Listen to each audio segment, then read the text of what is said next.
എന്റെ ശാരി, നന്നായിട്ട് പഠിച്ച് നല്ല ജോലി സമ്പാദിച്ച് സ്വന്തം കാലിൽ നിൽക്കണം. അതുകൊണ്ടേ ഈ കാലത്ത് ജീവിക്കാൻ പറ്റൂ. ഇതെന്താ ചേച്ചി മുമ്പെങ്ങും ഇല്ലാത്തൊരു ഉപദേശം? കല്യാണം കഴിഞ്ഞ് കയറി ചെല്ലുന്ന വീട്ടില് എത്ര സമ്പാദ്യം ഉണ്ടെന്ന് പറഞ്ഞിട്ടോ പേരുണ്ടെന്ന് പറഞ്ഞിട്ടോ ഒരു കാര്യമില്ല. പെണ്ണ് ജോലി ചെയ്ത പണം കൊണ്ട് സ്വന്തം കുടുംബം നോക്കണം. ചേച്ചിക്ക് എന്തോ പ്രശ്നമുണ്ടല്ലോ.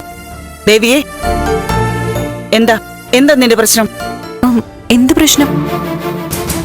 എന്താ അമ്മേ? നീ ഇവിടെ വന്നത് നന്ദൻ അറിഞ്ഞിട്ട് തന്നെയാണോ? ഇല്ലമ്മേ. ഇല്ലമ്മേന്നോ? ഒരു കുലുക്കും ഇല്ലാതെ പറയുന്ന കേട്ടില്ലേ? എന്താ അവിടെ സംഭവിച്ചത്?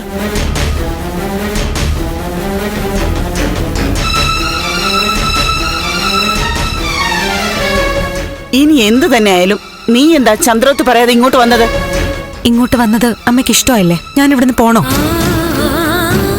നീ ഇവിടുന്ന് പോണോ വരണോ എന്നൊക്കെ പിന്നീടുള്ള കാര്യം. നീ നന്ദന്റെ അനുവാദം ഇല്ലാതെ ഇങ്ങോട്ട് വന്ന എന്തിനാ? ആ വീട്ടിൽ പറയാത്ത എന്താ? വീട്ടിൽ പറയാനും അനുവാദം ചോദിക്കാനും ഒക്കെ അതിന് പറ്റിയൊരു അന്തരീക്ഷം വേണ്ടേ? എന്താ ചേച്ചി കാര്യം? ആ തനൂജയുടെ പ്രശ്നം തന്നെ കാര്യം. അച്ഛൻ പറയുന്നത് ന്യായമെന്ന് ഞാൻ പറഞ്ഞു. അതൊന്നും അവിടെയുള്ളവർക്ക് ഇഷ്ടപ്പെടുന്നില്ല. ഓരോന്ന് പറഞ്ഞ് എല്ലാരും എന്നെ കുത്തി നോവിക്കുക. ഇന്നിപ്പോ എനിക്ക് മറ്റൊരിടത്ത് പോണമായിരുന്നു. അവിടുന്ന് നേരെ ഇങ്ങോട്ട് വന്നു. അത്രേ ഉള്ളൂ. അത്രേ ഉള്ളൂന്നോ? അത് പോരായിരിക്കും അല്ലേ? എന്താ മോളെ? ഇതൊന്നും അറിയാതെ ഞാൻ നന്ദനെ വിളിച്ചത്. അപ്പോഴാ കാര്യം അറിഞ്ഞത്. മോളെ, പഴയ ആൾക്കാർ പറയുന്ന അറിയാലോ, ഇല വന്ന് മുള്ളിൽ വീണാലും മുള്ളു വന്ന് ഇലയിൽ വീണാലും ഇലയ്ക്ക് തന്നെ കേട്. അമ്മേ, പഴഞ്ചൊല്ലൊക്കെ ശരി തന്നെയാ. പക്ഷെ എനിക്കൊരു സമാധാനം വേണ്ടേ? ചേച്ചി നന്ദേട്ടനോട് പറയാതെയാണ് വന്നെങ്കിൽ അതൊട്ടും ശരിയല്ല. ചേച്ചി നന്ദേട്ടനെ വിളിച്ച് ഇവിടെ ഉണ്ടെന്ന് പറ. അമ്മ വിളിച്ച് പറഞ്ഞിട്ടുണ്ടല്ലോ. എന്താടി നീ ഇങ്ങനെ പറയുന്നത്? നീ നന്ദനെ വിളിച്ച് സംസാരിക്കേ. അമ്മേ, ഞാൻ വഴക്കുണ്ടാക്കി വന്നതല്ല. തിരിച്ചു പോവും. കുറച്ചൊന്ന് കഴിഞ്ഞോട്ടെ.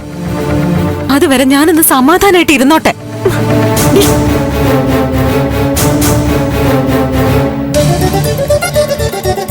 ഈശ്വര, അവിടെ എന്തുണ്ട് വലിയ വഴക്കുണ്ടാക്കിട്ട് വന്നാന്നാ എനിക്ക് തോന്നുന്നത്. അമ്മ എന്ന് സമാധാനത്തോടെ ഇരിക്കെ. ചേച്ചി മനഃപൂർവ്വം ഒരിടത്തും വഴക്കുണ്ടാക്കില്ല. എല്ലാവരുടെ മുന്നിലെ നന്മവരല്ലേ.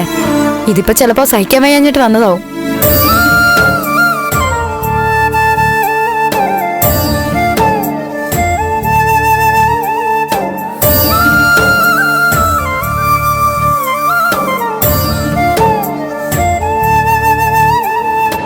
ഫ്ലവേഴ്സ് സ്മാർട്ട് ഷോ ശനി ഞായർ ദിവസങ്ങളിൽ രാത്രി 9:30 ഫ്ലവേഴ്സിൽ.